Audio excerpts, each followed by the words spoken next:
السلام عليكم.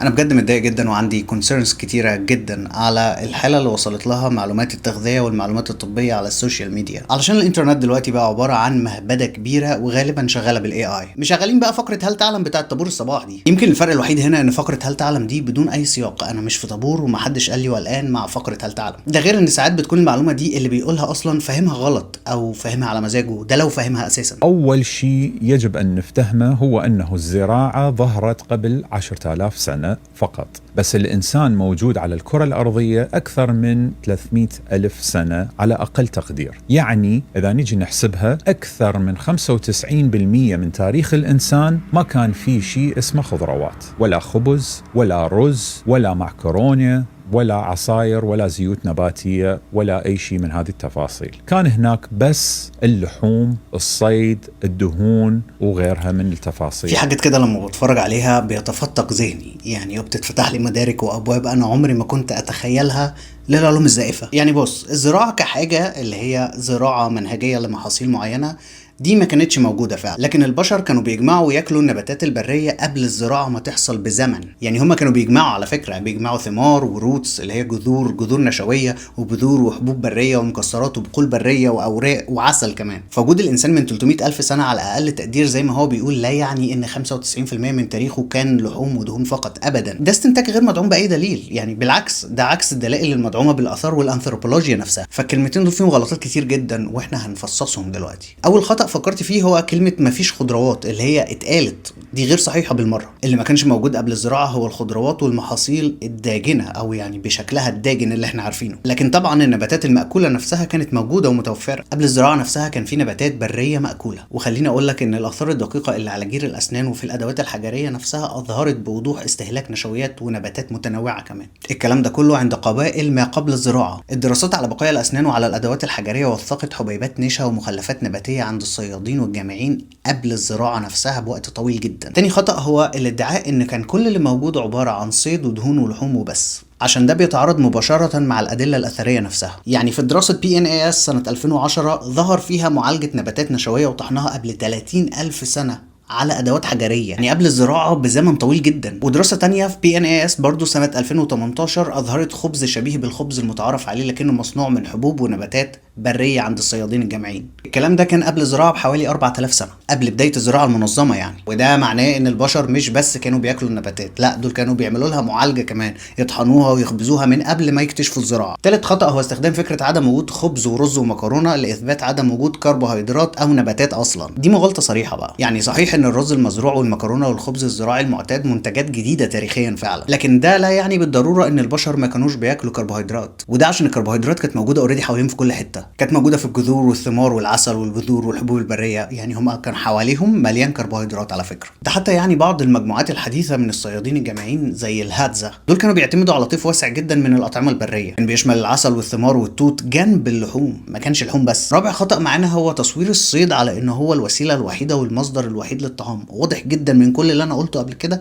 ان لا، ما كانش كده الموضوع. يعني ده حتى التسميه التاريخيه نفسها صايد جامع او صائد جامع او هانتر جاذرر، يعني الجاذرنج بتاع الحبوب والفاكهه والحاجات ديت كان من ضمن الاساسيات بتاعه الموضوع. ده غير ان انت لو جيت تراجع التغذيه بتاعه الانسان على مر السنين والعصور والتاريخ هتلاقي بوضوح ان نسب النبات والحيوان في غذاء البشر عبر التاريخ كانت بتتغير بشكل كبير جدا. طبعا ده سببه ان الموضوع بيكون حسب البيئه والمناخ، ما كانش فيه نظام انساني واحد ثابت ممكن نعممه على كل البشر. فانت فعلا ممكن تلاقي بعض البيئات زودت من اللحوم وقللت من استهلاك النباتات، وهتلاقي العكس. حتى لو كانت الزراعة حديثة نسبيا مقارنة بعمر النوع البشري، فده مش بيثبت ان البشر عاشوا على اللحوم بس بأي شكل من الاشكال. اللي يقدر يثبت او ينفي حاجة زي دي هو الدليل المباشر اللي محدش لحد دلوقتي جاب سيرته خالص غيري. طبعا انا اللي قلت ان في حاجه اسمها اثار الاسنان والادوات والبقايا النباتيه والنظائر وكل الحاجات دي، واللي بتقول بالمناسبه عكس الكلام ده. يعني في دراسه حديثه على الصيادين الجامعيين ما قبل الزراعه في شمال افريقيا، وكان اتوصف الغذاء بتاعهم في احدى الدراسات على انه substantially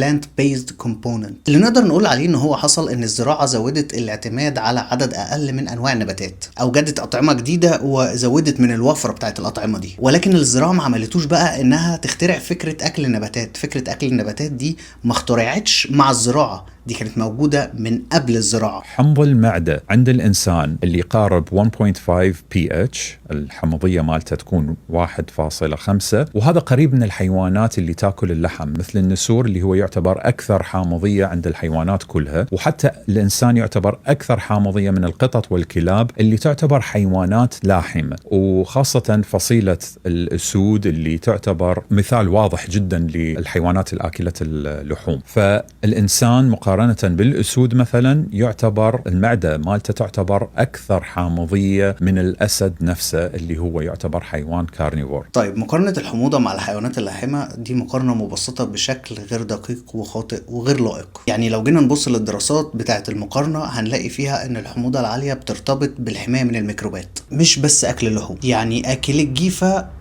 اعلى في الحموضه، اعلى من الكارنيفورز نفسهم. يعني اذا الحموضه مش بصمه توضح مين كارنيفور ومين لا. وبعدين احنا ليه استخدمنا هنا المنطق ده في الحموضه بس؟ ليه ما استخدمناش نفس المنطق في بقيه الجهاز الهضمي كله؟ عشان النتيجه هتتقلب والسرديه هتبوظ منك. بالتالي دي اهم نقطه بالنسبه لي اصلا. السياق العلمي لازم يكون مبني على حقائق شموليه كامله متكامله. يعني ما ينفعش ناخد السياق كده على مزاجنا، فاهم؟ ما هو احنا عشان نقول ان في صفه واحده هي اللي هتحدد نوع الغذاء، لازم الصفة دي يترتب عليها ان بقية الصفات برضو تكون متماشية مع السياق. والسياق دلوقتي احنا بنقارن صفات بانواع غذاء، صح؟ طيب تعالى نبدأ نقارن بقى كل حاجة. يعني تعالى نقارن طول الامعاء، يلا بينا. هنا بقى هنلاقي في الحيوانات اللاحمة الامعاء قصيرة جدا، وده يدل على ان الاكل بيعبر او بيمر بسرعة. on the other hand عندنا كبني ادمين هتلاقي الامعاء اطول بكتير. يعني احنا قريبين من الاومنيفورز كشكل امعاء اكتر بكتير من الكارنيفورز. كده الامعاء بتقول ان الانسان مش كارنيفور. القولون بقى، يلا بينا نقارن القولون ده عند الانسان متطور. الكارنيفورز قولونهم صغير جدا، بالتالي مفيش تخمير يعتبر بيحصل. بينما الانسان قولون واضح بسم الله ما شاء الله عليه، كبير ومتطور، وساعات بيكون عصبي زي ما احنا عارفين، وده بيسمح له بتخمير الالياف وانتاج كمان شورت تشين فاتي اسيدز. طبعا ده تكيف واضح جدا مع اكل نباتات مش لحوم بس. طب تعالى بقى كمان نقارن انزيمات هضم النشويات. الانسان عنده انزيم اسمه الاميليز، ده بيهضم النشويات، موجود في اللعاب وموجود في البنكرياس. يعني الانسان جينيا عنده اماكن متعدده لهضم النشا. بس الحيوانات اللاحمه بقى الاميليز عندها منخفض جدا. عايز اقول لك بعضهم ما عندوش اميليز لعابي حتى. طب ما كده الانسان متكيف مع النشويات بوضوح اهو. يعني الدنيا واضح ان هو يا اما نباتي يا اما اومنيفور بقى كده. يعني فكره ان هو كارنيفور دي صعبه بقت. بس احنا لسه ما خلصناش. يعني الفك بقى، هنا هتلاقي الكارنيفورز عندهم انياب ضخمه واسنان للتقطيع مش للطحن. احنا طحن. عندنا مولرز اللي هي ضروس للطحن، حركه جانبيه للفك وبتاع، وانياب صغيره جدا. لو حد انيابه طويله شويه يقول لك ده فامباير. نمط اومنيفور واضح اهو. طيب اختيار حمض المعده بس وتجاهل باقي الجهاز الهضمي ده اسمه تشيري بيكينج، مش استدلال علمي. هل كنت تعرف تناول صدور الدجاج مرتين بالاسبوع ممكن ان يزيد من خطر الاصابه بالسرطان بنسبه 27%؟ وهذا الكلام مو من جديد. دراسة في المجلة الأوروبية للتغذية ربطت بين استهلاك الدجاج التقليدي وسرطانات الجهاز الهضمي. السبب الدجاج التجاري يحقن بمواد مسرطنة ومحفزات نمو لزيادة الأرباح، وهذه السموم تبقى باللحم وتنتقل لجسمك. طيب كيف تحمي نفسك؟ لازم نختار العضوي حتى نتجنب المضادات الحيوية ومسببات السمنة. الشغلة الثانية المراعي الطبيعية، لازم نبحث عن الدجاج المبرد بالهواء الطلق ويتغذى طبيعيا. الشغلة الثالثة لازم ندعم الكبد، نستخدم أعشاب مثل التريفالا وشوك الحليب لتنظيف الجسم من السموم المتراكمة. شارك الفيديو مع الناس اللي تحبها. انت تقصد الدراسة دي صح؟ الدراسة دي قايمة على استبيان فود فريكونسي كويستشنير، ودي طريقة فيها نسبة خطأ كبيرة بسبب ان احنا مستنيين الناس تتذكر. الأهم انها دراسة اوبزرفيشنال لا تثبت اي سببية. ده غير انها ما خدتش في اعتبارها طرق الطهي او جودة الفراخ. يعني لا مؤاخذة كانت مقلية ولا كانت ناجتس ولا كانت ايه ظروفها اللي الناس بتاكلها دي. فده بيخلي ربط الفراخ بالسرطان بشكل مباشر استنتاج غير دقيق مبالغ فيه. ما ينفعش تاخد بيه وتحدد جرعة او تحدد ريكومنديشن معين. لكن مش دي المشكلة اصلا. المشكلة ان حضرتك مش جايب الدراسة نفسها في الفيديو، حضرتك جايب مقال عنها وجايب الثلاث نقط اللي تخدم السياق بتاعك. في نقطتين كمان معمول لهم كروب مع انهم مهمين قوي. يعني دول اللي بيقولوا نفس اللي انا قلته بالظبط. محدش اتكلم عن هرمونات، محدش اتكلم عن مضادات حيوية، محدش جاب سيرة اي نظريات مؤامرة غير حضرتك. الانثى مش مسؤول، الانثى مش مسؤولة يا استاذ. مش مسؤولة في المطلق كده يعني ولا ايه؟ مش فاهم. يعني ملهاش اي دور؟ يعني مفيش خالص اي نوع من انواع المسؤولية تجاه اي حاجة؟ مفيش. الانثى لا، الراجل هو المسؤول، لا اب هو المسؤول، لا اخ هو المسؤول، الانثى مش مسؤول. ماشي فاهمك. لما بتشيل نفسها ما لا تطيق حتى لو ما عملتوش بتسمن. تسمن؟ كل مرة بتشعري فيها بالمسؤولية. مجرد بس تشعر بالمسؤولية بس تسمن وزنها يزيد. ايه؟ لا مش فاهمك.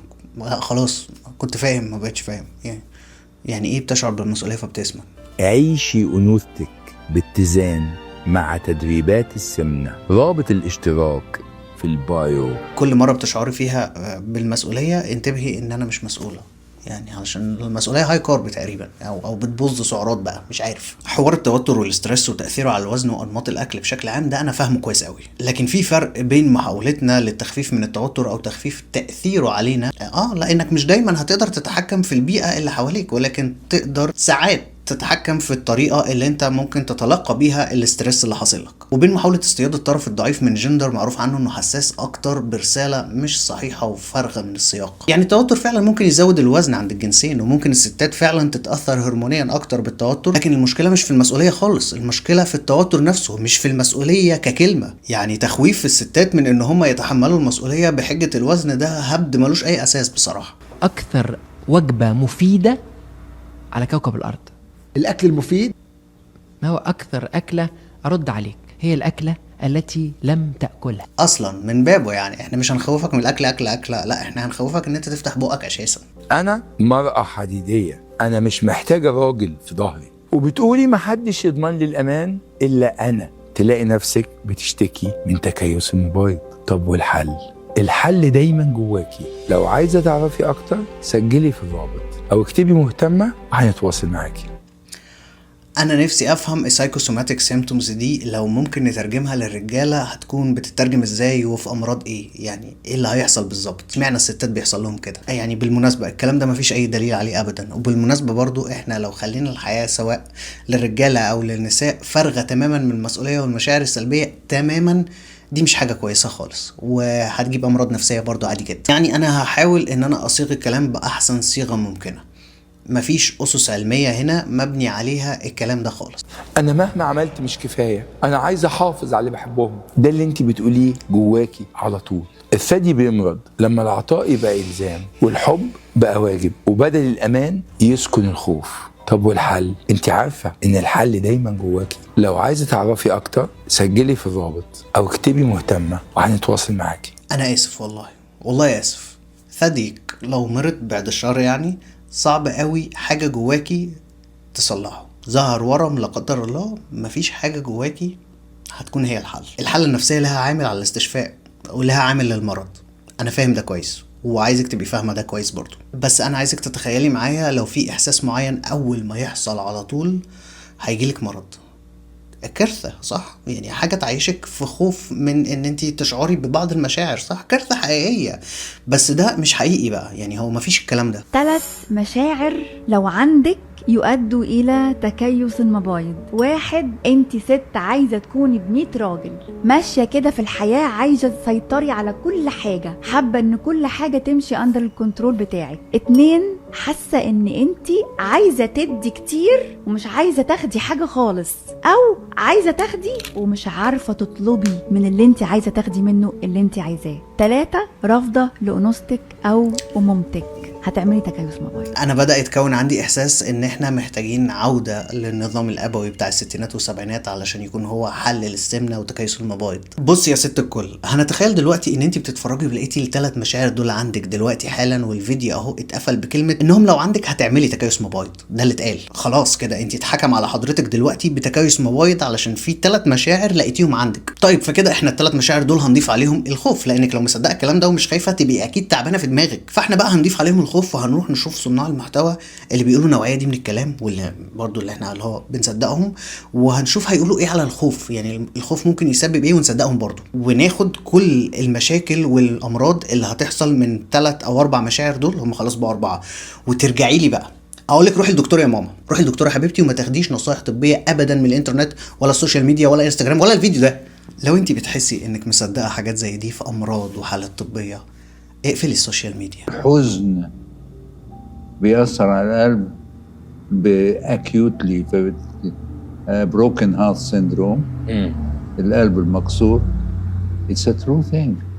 لو واحد زعلان جدا وحزين جدا تلاقي القلب بتاعه يتضخم، ويمكن لوكس شكلها كأنها صدمة قلبية heart attack and it isn't. You see the heart becomes dilated كبير من تحت ومن فوق، بيبقى اسمها تاكاتسوبو disease and you can die من الحزن. ايه انتوا مجانين ولا انتوا مستنيين على السير مجدي يعقوب؟ كلامه صح طبعا ومثبت بحاجات كتير جدا، مثبت بدراسات كتير جدا. في ايه؟ شايفه الفرق؟ شرح تفاصيل، قال مسميات واضحه تقدري تدوري وراها وتتاكدي منها. شايفه الفرق؟